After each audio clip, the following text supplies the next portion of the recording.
Mahatma Gandhi and the national movement. इस chapter में महात्मा गांधी की आंधी आने वाली है, कहते हैं गांधी की आंधी नहीं।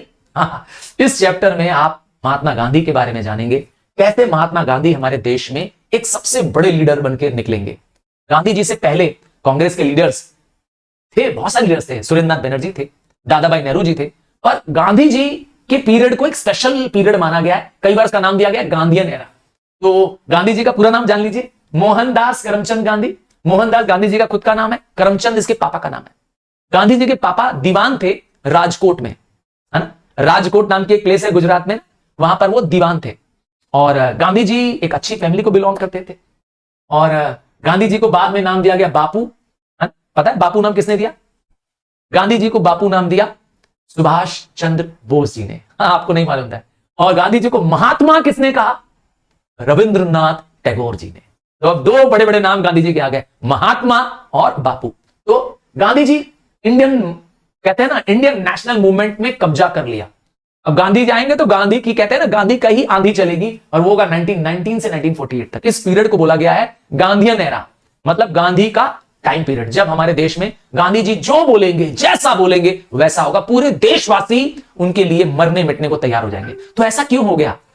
ऐसा क्या हो गया कि लोग गांधी जी को के कहने पर अपने प्राण निछावर करना, जेल जाना, सब तैयार है, सब कुछ तैयार है, हम जेल जाने को तैयार है, सिर्फ एक व्यक्ति के कहने, हमारे बापू के कहने पर। तो ऐसा क्या हो गया? थोड़ा सा कहानी बताता हूं। तो गांधी जी जब छोटे थे तो वो थोड़े से शाही नेचर के बॉय थे। उनको अपने माँ बाप की सेवा करना बहुत पसंद था। और इनके माँ बाप, मैंने कहा, राजकोट के दीवान थे इसके पिताजी करमचंद गांधी जी। इनकी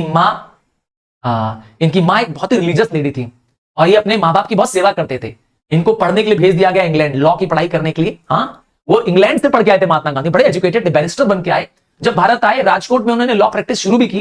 पर गांधी जी यहाँ बहुत, जैसे कहते हैं ना, सफल लॉयर नहीं थे। और गांधी जी को एक कॉन्ट्रैक्ट मिला साउथ अफ्रीका में एक केस लड़ने का, और गांधी जी वहां गए। और वहां गांधी जी ने जो कहते हैं ना, कई सालों तक वहां पे क्या किया, एक लीगल केस लड़ा, एक रेशियल डिस्क्रिमिनेशन का। वहां भी अंग्रेज थे, और वहां भी अंग्रेजों ने अफ्रीकन पे कब्जा कर रखा था, अफ्रीकन पे बहुत अत्याचार कर रखा था।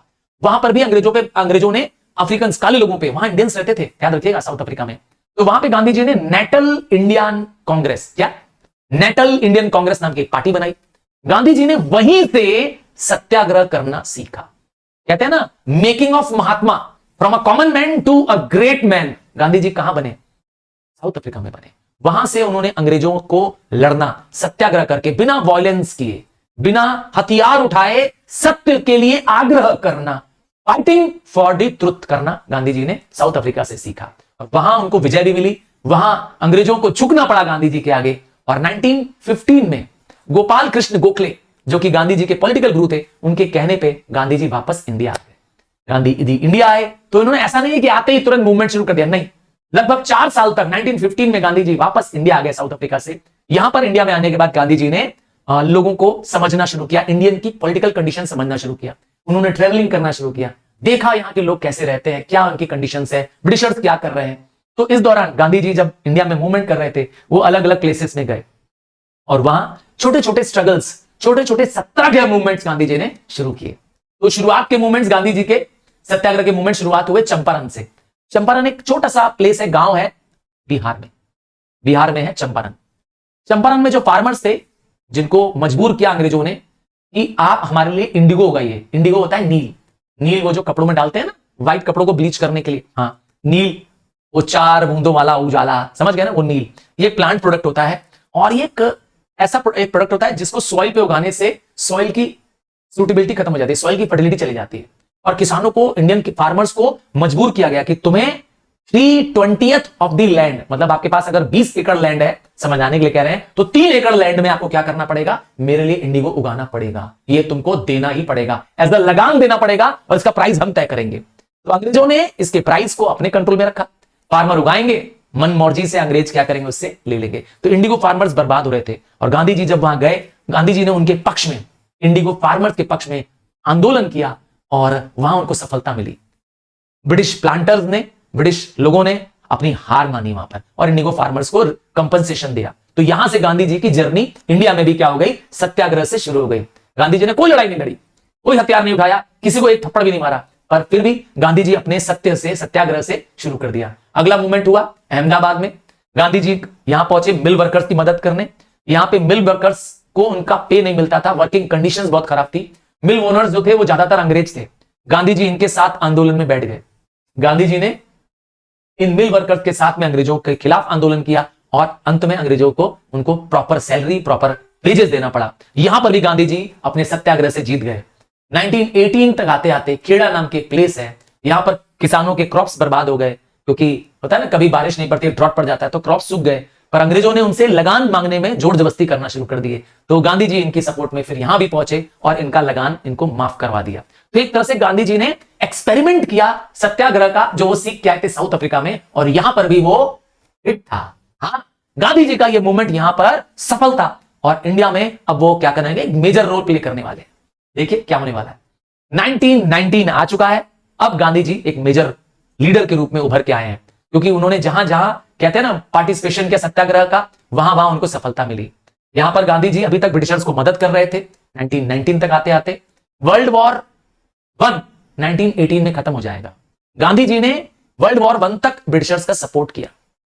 इसलिए सपोर्ट किया कि इस उम्मीद में सपोर्ट किया कि अंग्रेज अच्छे हैं, हो सकता है अंग्रेज वर्ल्ड वॉर खत्म होने के बाद हमें मदद करेंगे। गांधी जी ने इंडियंस को कहा था कि वह ब्रिटिशर्स की मदद करें, with money, with material, with man power, हमको मदद करने के लिए गांधी जी ने कहा था। हमने किया भी, वर्ल्ड वॉर 1 में हमने अंग्रेजों की मदद की। ठीक है, अब अंग्रेजों ने क्या किया, अंग्रेजों ने हमें धोखा दिया, जो उनकी आदत है। वो हमेशा से धोखेबाज रहे हैं, चीटर रहे हैं, है ना, पीठ में वार करने वाले रहे हैं, और वैसा ही उन्होंने किया। हमने जब मांग की कि अब 1918 खत्म हो गया है, 1919 आ रहा है, आपका वॉर आप जीत चुके हैं, वर्ल्ड वॉर 1 अंग्रेज जीत गए थे, हमारी मदद से जीत गए थे, तो वर्ल्ड वॉर 1 जीत चुके थे। अब हमने मांगा कि अब हमें आजादी दो, हम हमें सेल्फ गवर्नमेंट दो। कहा था ना, उन्होंने डिक्लेयर किया था ना सेल्फ गवर्नमेंट देंगे अगस्त में, तो उन्होंने धोखा दिया, उल्टा कर दिया, हमारे ऊपर एक स्ट्रिक्ट लॉ लगा दिया। ठीक है, और लॉ लगाया क्या, रॉलेट एक्ट। रॉलेट एक्ट एक ब्लैक लॉ है, एक काला कानून है। रॉलेट एक्ट क्या करता है, स्पेशल पावर्स देता है ब्रिटिशर्स को इंडियंस को अरेस्ट करने की। तो क्या कारण था हमने नॉन कॉपरेशन मूवमेंट शुरू किया, उनमें से सबसे बड़ा कारण है रॉलेट एक्ट। तो ये कानून था 1919 में बनाया गया, जिससे पावर मिलता है अंग्रेजों को कि हमें कभी भी इंप्रिजन कर सकते हैं बिना किसी ट्रायल के। आज के केस में बताऊं, आज जो हम इस 2024 की बात कर रहे हैं, तो आज अगर आपको कोई पुलिस पकड़ लेती है, किसी भी व्यक्ति को कोई पुलिस पकड़ लेती है, तो उसको 24 घंटे के अंदर, कितना, 24 आवर्स के अंदर उसको जज के सामने पेश करना कंपलसरी है। कोई भी पुलिस आपको पकड़ लेगी, आपका लॉयर, आपके फैमिली मेंबर्स आपसे मिल सकते हैं, पुलिस उनको मिलने से रोक नहीं सकती है। तो ये पावर है आज के कानून में। और उस जमाने में क्या था, कानून बनाया गया कि किसी को भी ट्रायल के बिना, किसी को भी कहीं भी पुलिस वाले पीट पाट के ठोक करके क्या कर सकते हैं, कैद कर सकते हैं। तो क्या था रॉलेट एक्ट में, देखिए मैंने कहा ना, एक काला कानून था, हमारी आजादी छीनने वाला कानून था। Arrest of people without warrant, किसी को बिना भी किसी वारंट दिखाए। आज जब पुलिस किसी को अरेस्ट करने आती है तो एक वारंट लेके आती है। वारंट क्या होता है, कोर्ट का आदेश होता है जिसमें आपको जेल ले जाया जा सकता है। तो पुलिस बिना वारंट के अरेस्ट करेगी, और अगर अरेस्ट कर लेगी तो आपको क्या करेगी, कैमरा ट्रायल करेगी। मतलब आपको अलग ले जाएगी, जहां पे पुलिस थाना नहीं होगा, कहीं चुपचाप किसी बंद कोठरी में, किसी बंद कमरे में आपको मारे पीटेगी, ठोकेगी, बजाएगी, मार मूर के तुम्हारा अधमरा कर देगी, तुमको कोर्ट में नहीं ले जाएगी।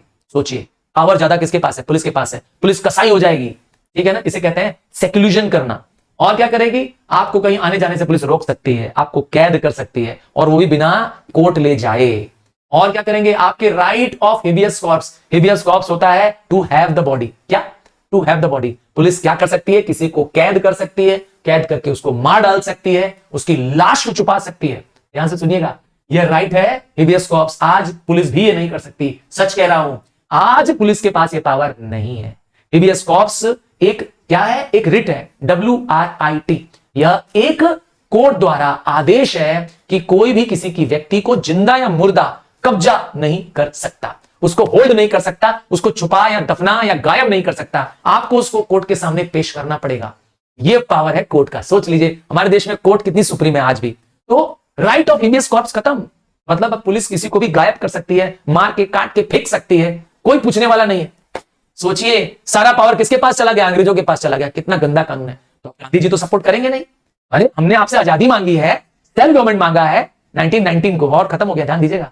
तो कुछ देने की बजाय अंग्रेज हमसे क्या कर रहे हैं, हमारा अधिकार छीन रहे हैं, हमें तो और दबा रहे हैं।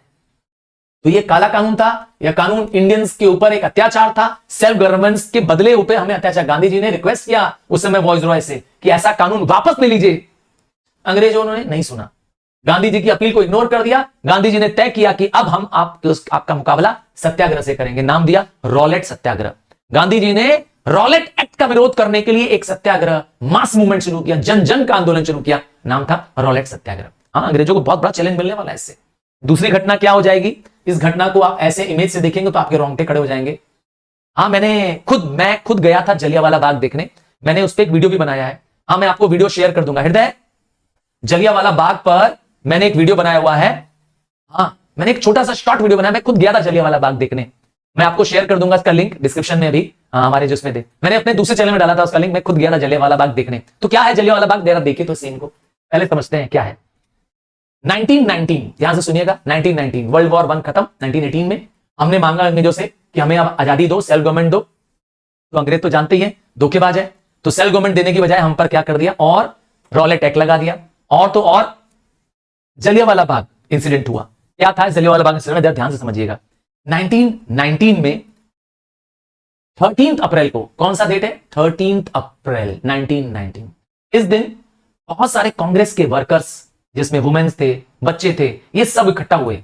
हाँ, ये सब इकट्ठा हुए जलियांवाला बाग नाम की प्लेस पे। एक बाग है जिसमें एक पतला सा एंट्रेंस है और उसके 3 तरफ बिल्डिंग्स हैं।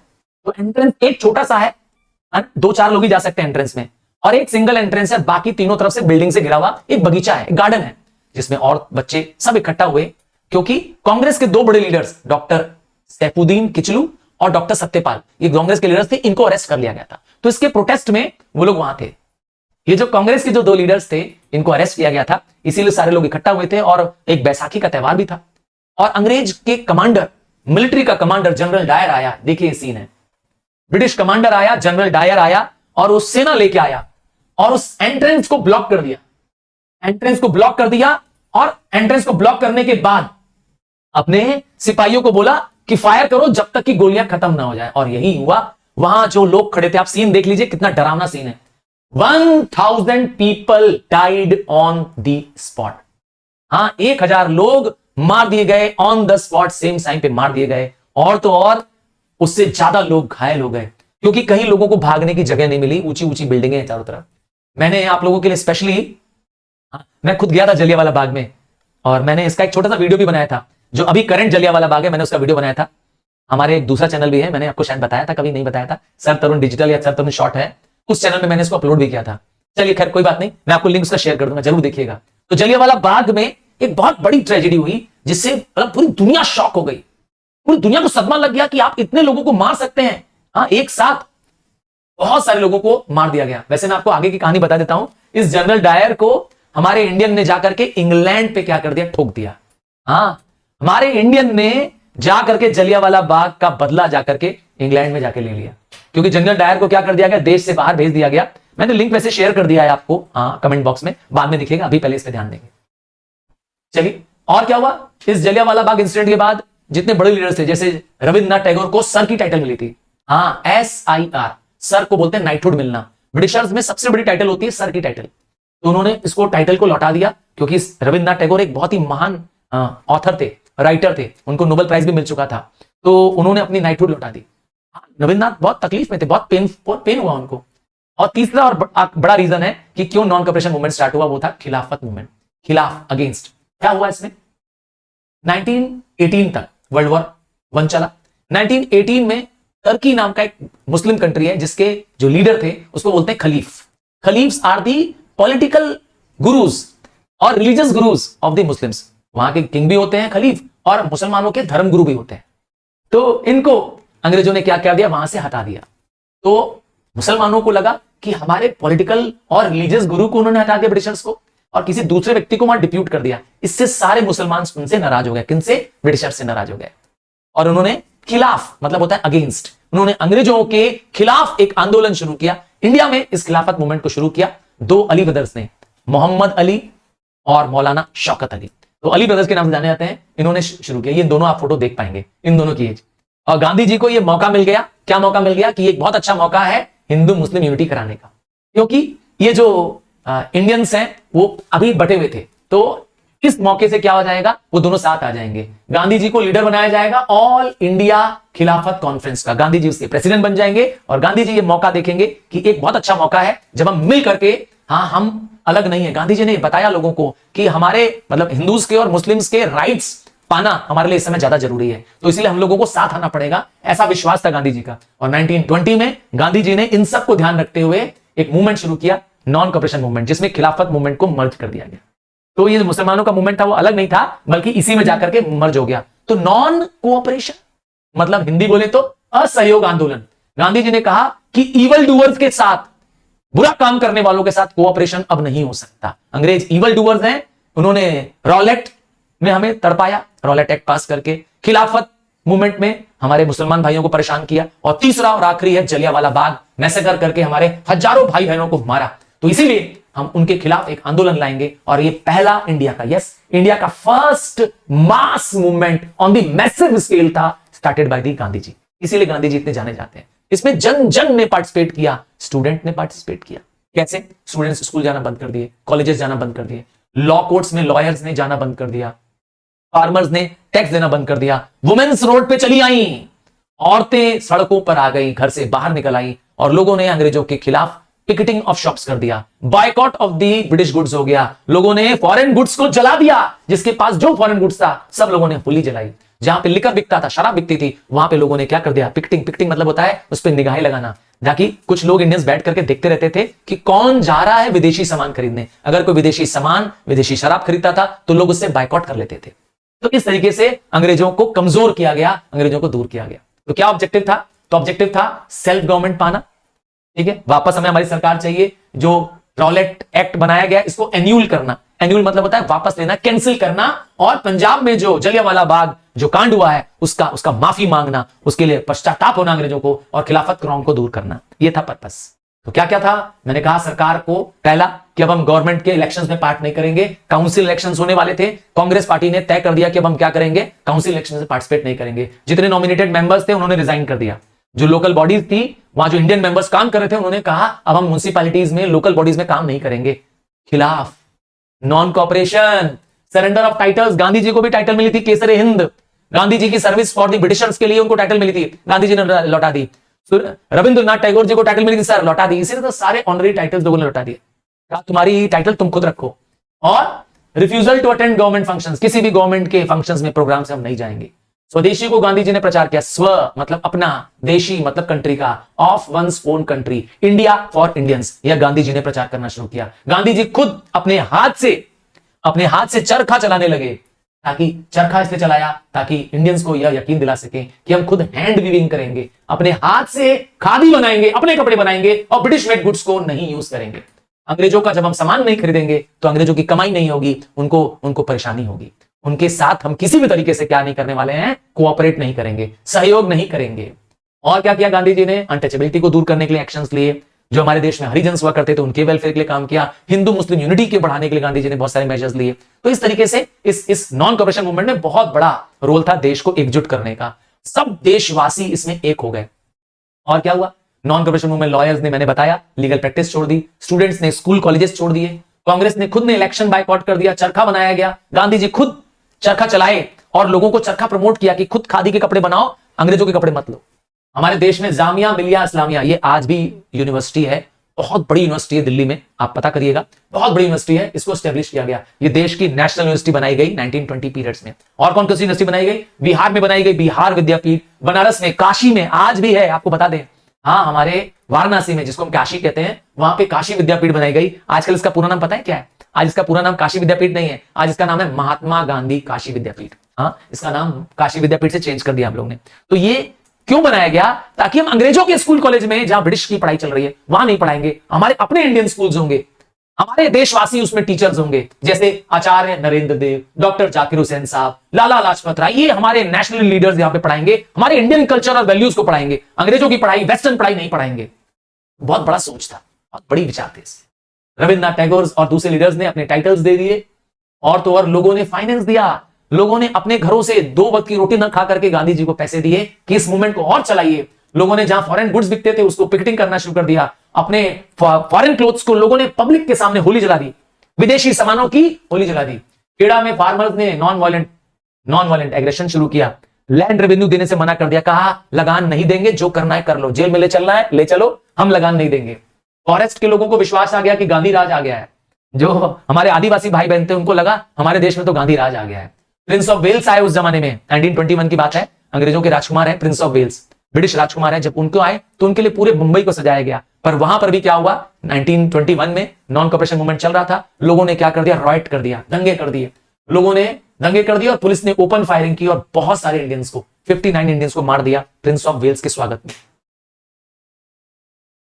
कांग्रेस के बाद गवर्नमेंट ने कैसे रिप्रेशन किया, तो मैंने कहा गांधी जी को प्रिजन कर दिया गया, लोगों को डराया गया, पर लोग डरना खत्म कर दिए थे। गांधी जी ने उनको इतना देश प्रेम बढ़ दिया था कि लोगों का जेल से डर खत्म हो गया था। अब उनको जेल नहीं लग रही थी, अब उनको लग रहा था हम पिलग्रिमेज जा रहे हैं। पिलग्रिमेज समझते हैं क्या होता है ना, तीर्थ यात्रा जा रहे हैं। हाँ, जेल नहीं जा रहे हैं, काल कोठरी नहीं जा रहे हैं, बल्कि हम क्या करने जा रहे हैं, देवी देवताओं के दर्शन करने जा रहे हैं, पिलग्रिमेज जा रहे हैं। गांधी जी ने लोगों के अंदर जेल का डर खत्म कर दिया। सारे बड़े लीडर्स जेल में चले गए सिवाय गांधी जी के। जहां जहां प्रोसेशंस निकाला गया, जुलूस निकाला गया, उसमें हर तरह के लोग, हर धर्म के लोग पार्टिसिपेट कर रहे थे। कांग्रेस की मीटिंग्स को बैन कर दिया गया, प्रोसेशंस को बैन कर दिया गया। बट एक समय आएगा, ये मूवमेंट सुपर हिट चल रहा था, जबरदस्त सक्सेस। 2 साल हो गए इस मूवमेंट को चलते हुए, अंग्रेजों का सारा काम ठप हो चुका था, क्योंकि बिना इंडियंस के अंग्रेजों ने राज्य भी हम इंडियंस की मदद से स्टैब्लिश किया था। अगर हम इंडियन सिपॉइज ना होते, हम इंडियन किंग्स उनको मदद ना करते, तो अंग्रेज हमारे देश में राज्य नहीं बना पाते। तो हमारे ही मदद से वो काम कर रहे थे, हमने उनका साथ छोड़ दिया। अंग्रेजों को बहुत परेशानी हुई, बट एक गलती हो गई, और वो गलती है चौरी चौरा इंसिडेंट। इसको कहते हैं चौरी चौरा कांड। चौरी चौरा एक छोटा सा प्लेस है, गांव है, गोरखपुर के पास है। अगर आप गोरखपुर के आसपास रहते हैं तो आपको पता होगा। यहां पर 3000 फार्मर्स जुलूस लेके निकल रहे थे। पीसफुल जुलूस था, पर अंग्रेजों ने, पुलिस वालों ने इनको लाठी चार्ज किया, इनको बहुत मारा पीटा, और ये वॉलंटियर्स पिकेटिंग का काम कर रहे थे, पीसफुल पिकेटिंग का काम कर रहे थे, शॉप्स पे नजर रख रहे थे। तो इन्होंने रात को पुलिस स्टेशन पे हमला कर दिया, इन फार्मर्स ने हमला कर दिया, और वहां जो पुलिसमैन थे उनको जला दिया, पूरे थाने में आग लगा दी। चौरी चौरा थाने में 22 पुलिसमैन जिंदा जल गए। Gandhi ji was shocked. बाप रे, गांधी जी तो कहते हैं ना, नॉन वायलेंस में बिलीव करते हैं, अहिंसा में बिलीव करते हैं, सत्याग्रह में बिलीव करते हैं। गांधी जी ने मूवमेंट को सस्पेंड कर दिया। गांधी जी ने कहा नॉन कॉपरेशन मूवमेंट बंद। जानते हैं इसका बहुत लीडर्स ने विरोध भी किया। हाँ, यहां तक सुभाष चंद्र बोस ने विरोध किया था कि ये मूवमेंट बंद नहीं होना चाहिए था, क्योंकि अंग्रेजों की वही हालत खराब हो चुकी थी। इतना सफल मूवमेंट था क्योंकि ये बहुत बड़ा मास मूवमेंट था, देश के कोने कोने तक, हर एक प्लेस पे लोगों ने गांधी जी का इसमें साथ दिया था। अचानक मूवमेंट क्या हो गया, बंद हो गया। अब इंपैक्ट ऑफ द मूवमेंट, वैसे आपको बता दें मूवमेंट बंद हो जाएगा, पर गांधी जी को जेल हो जाएगी। ठीक है, impact of the non cooperation movement. तो ये मूवमेंट एक मास मूवमेंट बन गया। मैंने बताया इसमें हर सेक्शन ऑफ सोसाइटी पार्टिसिपेट करेंगे, फार्मर्स पार्टिसिपेट करेंगे, वर्कर्स पार्टिसिपेट करेंगे, स्टूडेंट्स, वुमेन्स, सब लोग पार्टिसिपेट करेंगे। इसमें लोगों का कॉन्फिडेंस बढ़ गया। अब लोगों के अंदर कहते हैं ना, आजादी की फीलिंग आ गई कि अब हम अंग्रेजों से डरते नहीं है, अब ना जेल जाने से डर है, अब ना मार खाने से डर है, डर खत्म। कहते हैं ना, जब डर खत्म हो जाता है तो फिर आप कुछ नहीं कर सकते उन लोगों का। और कांग्रेस एक रेवोल्यूशनरी पार्टी बन गई, एक ऐसी पार्टी जो जन जन की पार्टी बन गई। गांधी जी के आने से एक मास मूवमेंट जो हो गया वो पॉपुलर हो गया, और हिंदू मुस्लिम यूनिटी को भी बढ़ावा मिला। जो अभी तक अंग्रेज फायदा ले रहे थे, हम लोग को लड़ा रहे थे, अब वो अंग्रेज फायदा नहीं ले पाएंगे। और क्या हुआ, सोशल रिफॉर्म्स भी आए। गांधी जी ने अनटचेबिलिटी को कंट्रोल कर दिया। गांधी जी ने जो हरिजन प्रथा चल रही थी उसको कम कर दिया। गांधी जी खुद उनके साथ रहते, उनको बढ़ावा देते। नेशनलिज्म का बढ़ावा मिला। एक नया फायदा मिला, वो था स्वराज। क्या मूवमेंट मिला, बढ़ावा मिला, स्वराज। स्वराज मतलब होता है ऑफ वंस ओन कंट्री। ठीक है, अब क्या क्या फैक्टर्स थे जब तक सिविल डिसोबीडियंस नहीं आएगा। अगला मूवमेंट 10 साल बाद आने वाला है। पहला मूवमेंट आया, देश का मास मूवमेंट आया गांधी जी के प्रेजेंस में। वो मूवमेंट देश का सर्वोच्च मूवमेंट था, नॉन कॉपरेशन मूवमेंट, 1920। ठीक, ये पढ़ा था आपने 1920। अब अगला मूवमेंट 10 साल बाद आने वाला है। तो इस बीच में क्या होगा, जब तक सिविल डिसोबीडियंस मूवमेंट जो कि 1930 में आने वाला है, 10 साल, तब तक क्या होगा, तो इस बीच में ये होगा। तो सिविल डिसोबीडियंस मूवमेंट से पहले एक घटना घटेगी, और वो घटना आप जरा इमेज में देखिए। Simon go back. लोगों ने काले झंडे लगाए, काली पट्टियां लगाई, उस पर लिखा साइमन वापस जाओ। ये क्यों किया, तो साइमन कमीशन नाम की एक कमीशन बनाई गई 7 मेंबर्स की। इसमें 7 मेंबर्स हैं, जिसके लीडर है सर जॉन साइमन। क्या करना था, इस इंडिया में इस कमीशन को भेजा अंग्रेजों ने, ताकि वह सजेस्ट कर सके कॉन्स्टिट्यूशनल रिफॉर्म्स। यह अंग्रेजों द्वारा, ब्रिटिश पार्लियामेंट द्वारा भेजी गई 7 मेंबर कमिटी थी, जिसके लीडर थे सर जॉन साइमन। क्या करना था, इनको सजेस्ट करना था कि भारत में और क्या लोगों को कानून चाहिए, किस तरह के कानून चाहिए, क्या बदलाव करने हैं कानून में। तो जब इसमें इंडियन मेंबर ही नहीं है तो क्या लिखेंगे इन लोग। कभी हमारे फेवर में लिखेंगे? नहीं लिखेंगे, और इसीलिए हमने इसका विरोध किया। तो इनमें क्योंकि कोई इंडियन मेंबर नहीं था, तो इंडिया को लगा कि ये हमें जानबूझकर इंसल्ट करने के लिए आए हैं, हमारी बात सुनेंगे ही नहीं इन लोग, जब भी लिखेंगे तो अंग्रेजों के लिए लिखेंगे, इसलिए हमने इनका विरोध किया, जहां जगह विरोध किया। आपको बताएं, जलियांवाला बाग विरोध करने में लाला लाजपत राय भी सबसे आगे थे। जब लाहौर में ये जलियांवाला साइमन कमीशन पहुंचा, वहां पे उन्होंने विरोध किया और वहां पे लाठीचार्ज हुई, जहां पे लाला लाजपत राय का देहांत भी हो गया लाठीचार्ज के बाद। तो क्या था साइमन कमीशन का रिकमेंडेशन? देश में डायनार्की नहीं होनी चाहिए, ठीक है, there should be complete autonomy is the province, province को वन सिंगल ऑटोनॉमी से चलाया जाएगा, ड्यूअल गवर्नमेंट नहीं होगी। दूसरा क्या दिया उन्होंने? लेजिस्लेटिव काउंसिल्स को बड़ा किया जाए, जो गवर्नमेंट की लेजिस्लेटिव काउंसिल है उसमें ज्यादा मेंबर्स हो, अगर पहले 50 मेंबर है तो अब 60 मेंबर हो, 70 मेंबर हो। और क्या किया जाए? फेडरल गवर्नमेंट बनाई जाए सेंटर पे, और बाकी it should not only embrace British India but also princely, मतलब फेडरल गवर्नमेंट हो, एक सेंट्रल गवर्नमेंट हो जिसके अंदर में प्रोविंशियल स्टेट्स भी आए और प्रिंसली स्टेट्स भी आए। प्रिंस वाले मतलब राजाओं वाला भी शहर इसके अंदर में काम करेगा और प्रोविंस वाले भी काम करेंगे। गवर्नर जनरल को पावर दिया गया था कि वो अपॉइंट कर सकता है अपने कैबिनेट को खुद, जिसको चाहे वो अपना मेंबर बना सकता है। ब्रिटिश सेनाओं को और ब्रिटिश ऑफिसर्स को इंडिया में रहने का पावर मिल गया था, वो इंडिया में रहेंगे और सालों तक रहेंगे। हाई कोर्ट्स को कर दिया गया, पावर दे दिया गया। और बाद में नेहरू रिपोर्ट आई, हालांकि नेहरू रिपोर्ट आपके सिलेबस में बहुत डिटेल में नहीं है, तो इस रिपोर्ट में अंग्रेजों के खिलाफ हमने लिखा कि आपने हमारी नहीं सुनी, हमारे हिसाब से ये आपको करना चाहिए था, ठीक है। नेहरू रिपोर्ट इसलिए नाम दी गई क्योंकि इसको रिपोर्ट को बनाने के लिए मोतीलाल नेहरू आए, इसमें सारे इंडियन लीडर्स को, सारी पॉलिटिकल पार्टीज को जुड़ करके क्या किया गया, एक रिपोर्ट तैयार की गई, ठीक है। ये सिलेबस में डिटेल में नहीं है इसलिए हटा रहा हूं।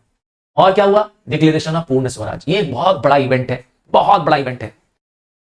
पूर्ण स्वराज मतलब कंप्लीट इंडिपेंडेंस। अभी तक हम लोग कभी भी कंप्लीट इंडिपेंडेंस नहीं मांग रहे थे, हम लोग सिर्फ मांग रहे थे स्वराज, मतलब rule between the British rule, British rule के अंडर ही काम करेंगे। अब हम पहली बार कह रहे हैं कि अंग्रेजों को यू गेट आउट, हमें कंप्लीट इंडिपेंडेंस चाहिए, we do not need you. इसे कहते हैं पूर्ण स्वराज, कंप्लीट इंडिपेंडेंस। और कहां हुआ था? लाहौर में हुआ था 1929 में, जब कांग्रेस का सेशन हुआ लाहौर में, तो उस समय प्रेसिडेंट बनाए गए थे जवाहरलाल नेहरू। जवाहरलाल नेहरू उसमें एक यंग व्यक्ति थे, एक कांग्रेस के प्रेसिडेंट बने थे उस समय पहली बार। उन्होंने घोषणा की कि now on 26 January we will celebrate Purna Swaraj day, complete independence day.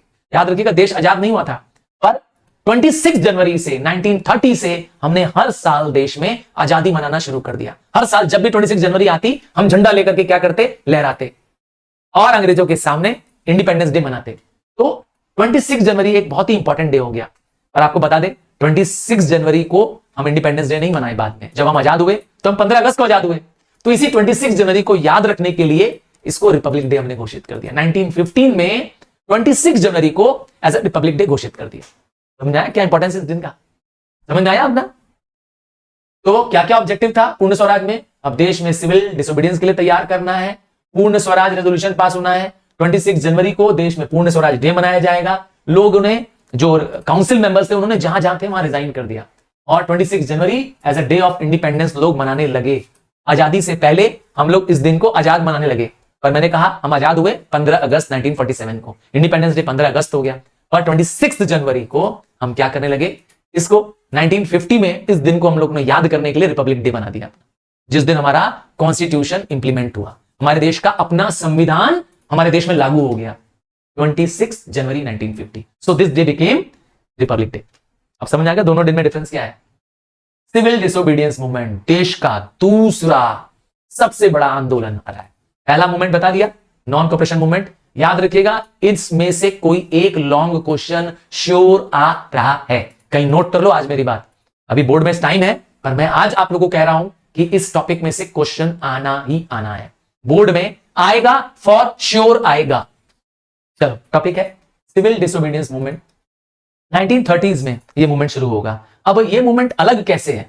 इसमें सिविल लॉज को ब्रेक करने के लिए कहा जाएगा। सिविल लॉज मतलब ऐसे लॉज जहां पर हम क्रिमिनल कानून नहीं तोड़ेंगे। क्रिमिनल लॉज क्या होते हैं? जिसमें हम किसी को चोट पहुंचाते हैं, मर्डर करना, डेकॉइटी करना, रेप करना, किसी को फिजिकली असॉल्ट करना, किडनैप करना, यह है क्रिमिनल कानून तोड़ना ना। तो गांधी जी ने यह नहीं कहा, गांधी जी तो जानते हैं अहिंसा के पुजारी थे। उन्होंने कहा आप लगान मत दीजिए, आप टैक्सेस भरना बंद कर दीजिए। जो गवर्नमेंट कहती है कि आप सॉल्ट नहीं बनाएंगे तो आप सॉल्ट बनाइए। तो इस तरीके से क्या होगा? कौन सा लॉ तोड़ेंगे आप? सिविल लॉज तोड़ देंगे, ठीक है। जैसे मैंने कहा जल निगम का टैक्स देना है, हम नहीं देंगे। हाउस टैक्स भरना है, हम नहीं भरेंगे। समझ गए? लैंड टैक्स देना है, हम नहीं देंगे। तो इस तरीके के लॉ को तोड़ने को कहते हैं सिविल लॉज ब्रेक करना, इसीलिए इसका नाम है सिविल डिसोबीडियंस। समझ आया? तो 1930, ध्यान दीजिएगा पीरियड को। इस समय गांधी जी ने अंग्रेजों को 11 पॉइंट अल्टीमेटम भेजा। उस समय वॉइसरॉय थे लॉर्ड इरविन। गांधी जी ने इनको एक 11 पॉइंट्स के नोटिस भेजा। इस 11 पॉइंट के अल्टीमेटम में लिखा कि हमें सॉल्ट टैक्स कम करना है, इंडिया के वेलफेयर के लिए बहुत सारी एक्टिविटीज की बात लिखी गांधी जी ने, है ना, फार्मर्स को सस्ते लोन के बारे में लिखा, बहुत सारी चीजें लिखी इस 11 पॉइंट्स में। अंग्रेजों ने एक भी नहीं सुनी। गांधी जी ने उनको अल्टीमेटम दिया कि 11 मांगे नहीं मानोगे तो हम आपके खिलाफ आंदोलन करेंगे, और वही हुआ डांडी मार्च, जिसको हम कहते हैं सॉल्ट मार्च। क्या हुआ? डांडी एक शहर का नाम है, ध्यान से सुनिएगा। 12 मार्च को गांधी जी ने साबरमती नाम के आश्रम से, गांधी जी का आश्रम है साबरमती में, है, साबरमती से लेकर दांडी तक पैदल निकले। गांधी जी अकेले निकले थे और 78 फॉलोअर्स पहले उनके साथ जुड़े, और उसके बाद फिर हजारों लोग जुड़ गए। और गांधी जी ने खुद साबरमती से चलकर दांडी तक लगभग 24 डेज गांधी जी चले, दिन रात चलते रहे। हाँ, रात को सोए रहे होंगे, पर 24 डेज तक गांधी जी चलते रहे। बीच बीच में गांव आते रहे, वहां पे गांव वाले जुड़ते रहे गांधी जी के साथ, और सब चल करके पहुंचे कहां? साबरमती से दांडी। दांडी एक कोस्टल एरिया है, समुद्र एरिया है। दांडी में पहुंचकर गांधी जी ने क्या किया? सॉल्ट टैक्स न देने के लिए क्या किया? खुद सॉल्ट लॉ तोड़ा। गांधी जी ने अपने हाथ से नमक बनाया। उस जमाने में एक रूल था कि Indians were not allowed to produce tax, to produce salt. हम इंडियंस को सॉल्ट बनाने की अनुमति नहीं थी, पर गांधी जी ने क्या किया? यह कानून तोड़ा। गांधी जी अपने हाथ से नमक बनाए और नमक को अपने हाथ में लिया और अंग्रेजों को कहा, देखो अब हम आपका कानून तोड़ रहे हैं। और वही हुआ। क्यों सॉल्ट? क्यों गांधी जी ने सॉल्ट टैक्स? उस समय बहुत बड़ा टैक्स था, और गांधी जी ने अपने अल्टीमेटम में कहा था कि सॉल्ट टैक्स कम करिए, क्योंकि सॉल्ट हर घर की जरूरत है। आपके मेरे घर में बिना नमक के खाना कैसे बनेगा? तो इसीलिए गांधी जी ने सॉल्ट को तोड़ा, सॉल्ट का कानून तोड़ा, क्योंकि अंग्रेजों के पास सॉल्ट बनाने की मोनोपोली थी। ठीक है, salt is affecting all section of the people. ठीक है, गांधी जी के सॉल्ट लॉ तोड़ते ही सिविल डिसोबीडियंस मूवमेंट शुरू, गांधी जी अरेस्ट। बाकी पूरे देश भर में जो जहां था उसने सिविल लॉ तोड़ना शुरू किया। क्या था इसके अंदर? सॉल्ट लॉ को तोड़ेंगे, लिकर का बाइकआउट करेंगे, शराब, लिकर मतलब शराब, फॉरेन गुड्स का बाइकआउट करेंगे, ब्रिटिश गुड्स का बाइकआउट करेंगे, किसी भी तरह का कोई टैक्स नहीं देंगे, कोई लगान नहीं देंगे, जो करना है कर लो, जेल ले चलना ले चलो। देखा, डर खत्म। और क्या हुआ इस मूवमेंट में? ये मूवमेंट बहुत तेजी से फैलने लगा, लोग वॉल्यूशन ऑफ सॉल्ट लॉ करने लगे, फॉरेस्ट लॉ तोड़ने लगे, चौकीदारी टैक्स तोड़ने का, जो जहां कानून था कानून तोड़ेंगे। पर कौन सा कानून तोड़ेंगे? सिविल कानून तोड़ेंगे, चौकीदारी टैक्स नहीं देंगे।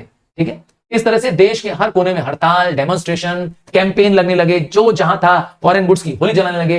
हजारों इंडियंस ने सत्याग्रह किया, लाखों लोगों को जेल भर दिया गया। लोगों ने फॉरेन गुड्स की शॉप्स की पिकेटिंग करना शुरू कर दी। जहां लिकर बिकता था वहां पे शॉप के बाहर बैठ गए, ताकि अगर कोई इंडियन जाए, जाओ कट्टी, जाओ तुमसे बात नहीं करेंगे, जाओ तुमसे हम सबका संबंध खत्म, ताकि इंडियंस क्या करें? अंग्रेजों का सामान न खरीदें। इसे कहते हैं पिकेटिंग। खान अबुल गफर खान जी, आप जरा ध्यान से देखिए, खान अबुल गफर खान, जो कि जाने जाते हैं फ्रंटियर गांधी के नाम से, ये एक पठान थे। इन्होंने एक पार्टी बनाई थी, नाम था खुदाई खिदमतगार। खुदाई खिदमतगार मतलब सर्वेंट्स ऑफ द गॉड। इनके मूवमेंट को रेड शर्ट मूवमेंट भी बोलते हैं। इन्होंने भी नॉन वायलेंस तरीके से गांधी जी का साथ दिया। इनको कई बार मैंने बोला ना फ्रंटियर गांधी, क्योंकि ये अफगानिस्तान के थे ना, यस, काबुल वाले क्षेत्र के थे, इसीलिए। और जगहों पे देखिए क्या क्या हुआ।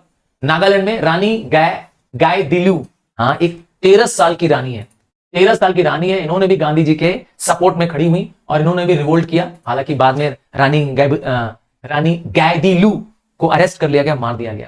सिविल डिसोबीडियंस मूवमेंट्स ने मास स्ट्राइक की, देश में एक पैरेलल गवर्नमेंट बन गई। कई जगहों पे अंग्रेज को खत्म भी कर दिया हम लोगों ने। अंग्रेजों ने क्या किया? फायरिंग शुरू कर दी, इंप्रिजनमेंट शुरू कर दिया। 90,000 सत्याग्रहियों को जेल में बंद, गांधी जी जेल में बंद। प्रोटेस्ट मीटिंग शुरू, जहां मौका मिला लोगों ने हड़ताल शुरू कर दी। पुलिस फायरिंग्स होने लगी, दिल्ली, कोलकाता, हर बड़े शहरों में अंग्रेजों ने अत्याचार की सीमा पार कर ली, इंडियंस को मारना काटना शुरू कर दिया। अब इस मूवमेंट को कंट्रोल करने के लिए अंग्रेजों ने चालाकी चली, राउंड टेबल कॉन्फ्रेंस, जिसे कहते हैं गोल मेज सम्मेलन। बस टेबल राउंड है, कहां बुलाया? कॉन्फ्रेंस कहां बुलाई? लंदन में बुलाई। फर्स्ट राउंड टेबल कॉन्फ्रेंस बुलाई गई 1931 में। पर 1931 में तो कांग्रेस जाएगी नहीं, दूसरे लीडर्स जाएंगे, पर वहां पर अंग्रेजों को मालूम था कि बिना कांग्रेस के, जो सबसे बड़ी पार्टी है, किसी का रिप्रेजेंटेशन है नहीं, तो कोई मतलब ही नहीं है। तो फर्स्ट राउंड टेबल कॉन्फ्रेंस में कांग्रेस के लोग नहीं गए, गांधी जी गए नहीं, movement round table conference flop हो गई। 1931 में मार्च में जो वॉइसरॉय थे लॉर्ड इरविन, उन्होंने गांधी जी के साथ एग्रीमेंट कर लिया। गांधी जी को मना लिया उन्होंने कि प्लीज गांधी जी मान जाइए, सिविल डिसोबीडियंस कुछ दिनों के लिए बंद कर दीजिए और चलिए हमारे साथ सेकंड राउंड टेबल कॉन्फ्रेंस में। कहां? लंदन में। वहां पे बैठ करके बातें करेंगे। और क्या एग्रीमेंट हुआ? अंग्रेजों ने मान लिया कि हम क्या करेंगे, अपने कानून को सख्त नहीं करेंगे, ऑर्डिनेंस अपना वापस लेते हैं, किसी को सजा नहीं देंगे, प्रोसिक्यूशन नहीं करेंगे, अत्याचार नहीं करेंगे, इंडियंस को मारेंगे पीटेंगे नहीं, जितने भी प्रिजनर बंद हैं जेल में सबको हम आजाद करते हैं। 90,000 लोगों को उन्होंने अरेस्ट किया था ना, हम सबको आजाद करते हैं। बस जिन्होंने गिल्टी ऑफ वायलेंस ना किया हो, किसी ने मारकाट मचाई होगी उसको नहीं माफ करेंगे, बाकी सबको माफ कर देंगे। और अगर कोई टिकटिंग और शॉप करना चाहता है, फॉरेन गुड्स का कोई विरोध करना चाहता है, हम उसको अलाउ करेंगे। आप लोग कर सकते हैं, पीसफुल तरीके से करिए, वायलेंस मत करिए। यहां तक तो अंग्रेज हमारी बात मान ली। अब गांधी जी क्या मानेंगे बदले में? गांधी जी ने बोला ठीक है, हम भी सिविल मूवमेंट्स को कुछ दिनों के लिए सस्पेंड करते हैं। 1930 में शुरू हुआ था, या 1931 चल रहा है, 1 साल हो चुका है। अब सिविल मूवमेंट बीच में बंद हो जाएगा और गांधी जी जाएंगे सेकेंड राउंड टेबल कॉन्फ्रेंस में। शर्त एक है कि वहां पर गांधी जी की सुनी जाएगी, ठीक है, not to press for investigation, ठीक है। गांधी जी ने शर्त ले ली, ठीक है। अब सेकेंड राउंड टेबल कॉन्फ्रेंस में गांधी जी भी जाएंगे, दूसरे पॉलिटिकल पार्टीज वाले जाएंगे, मुस्लिम लीग जाएगी, हिंदू महासभा जाएगी, सिख लोग जाएंगे, ठीक है। बट वहां पे सब उल्टा हो जाएगा। हाँ, वहां पे सब उल्टा हो जाएगा। सेकंड राउंड टेबल कॉन्फ्रेंस में डेडलॉक हो जाएगा माइनॉरिटीज को लेकर के।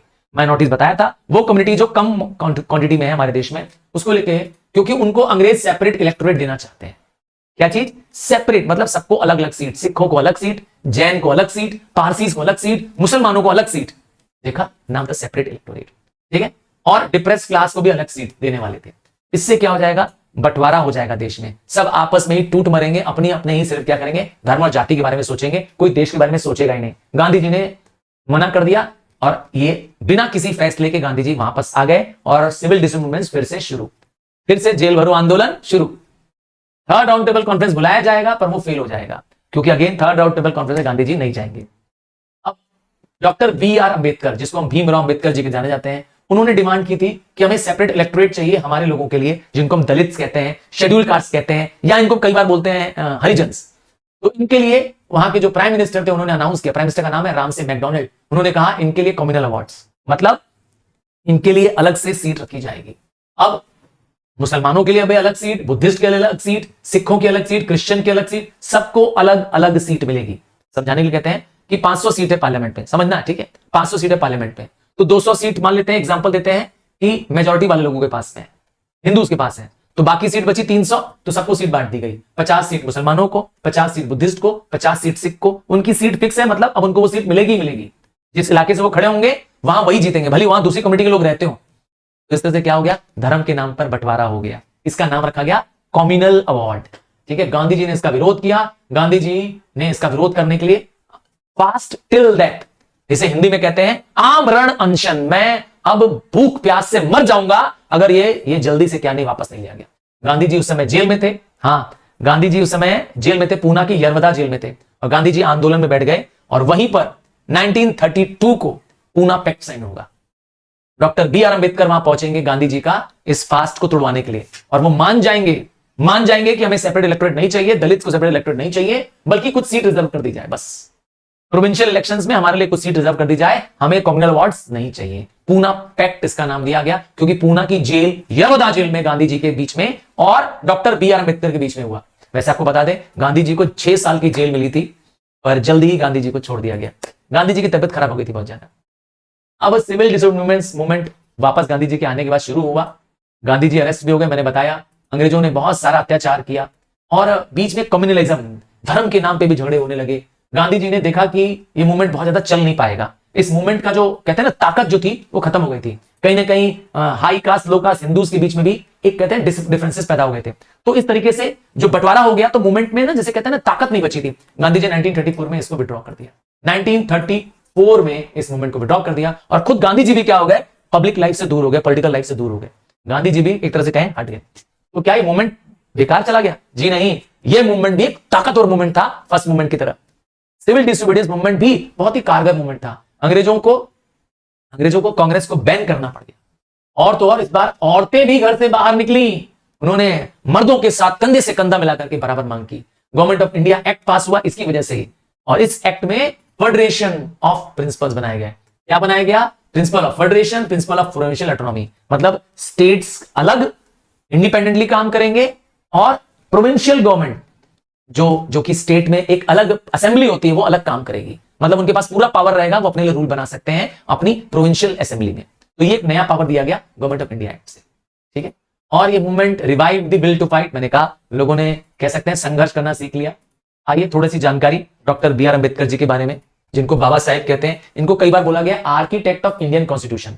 हमारे देश में जब कॉन्स्टिट्यूशन लिखा गया तो उसके ड्राफ्टिंग कमेटी के चेयरमैन थे डॉक्टर बी आर अम्बेडकर। ये एक बहुत ही महान इकोनॉमिस्ट, सोशल रिफॉर्मर, एक ज्यूरिस्ट थे। तो उन्होंने समाज में बहुत तकलीफ देखी थी, क्योंकि जिस क्लास को बिलोंग करते थे, शेड्यूल कास्ट को बिलोंग करते थे, उनको बहुत तकलीफ मिली थी। तो इन्होंने कहते हैं ना बचपन से बहुत दर्द सहा था, बहुत परेशानी देखी थी, पर ये बहुत हाईली एजुकेटेड थे, है ना। He was first to organise his attempt to Bahishkrit Hitakarini सभा। इनके द्वारा बनाई गई एक बॉडी है, नाम है बहिष्कृत, मतलब one who has been removed from the, जिसको समाज से अलग कर दिया गया है। और क्यों? ताकि वो शेड्यूल कास्ट लोगों को पढ़ा सके, उनकी कंडीशंस को सुधार सके, है ना। उन्होंने बहुत सारे बुक्स लिखी, जैसे मूक नायक इनकी बुक का नाम है, इनके पीरियोडिकल्स का नाम है बहिष्कृत भारत, इक्वलिटी जनता। बाद में इनको मैंने बताया फर्स्ट लॉ मिनिस्टर बनाया गया था, और he was the chairman of the drafting committee, इसीलिए मैंने कहा इतने प्रसिद्ध है। ठीक है, 6 दिसंबर को 1956 को इनकी डेथ हो गई थी, doctor B R Ambedkar. I hope ये चैप्टर भी आपको क्लियर हो गया होगा, और मैं यकीन के साथ कह सकता हूं अगर आपने पूरा वीडियो देखा होगा, इसके बाद कहीं भी कुछ भी पढ़ने की जरूरत नहीं पड़ेगी।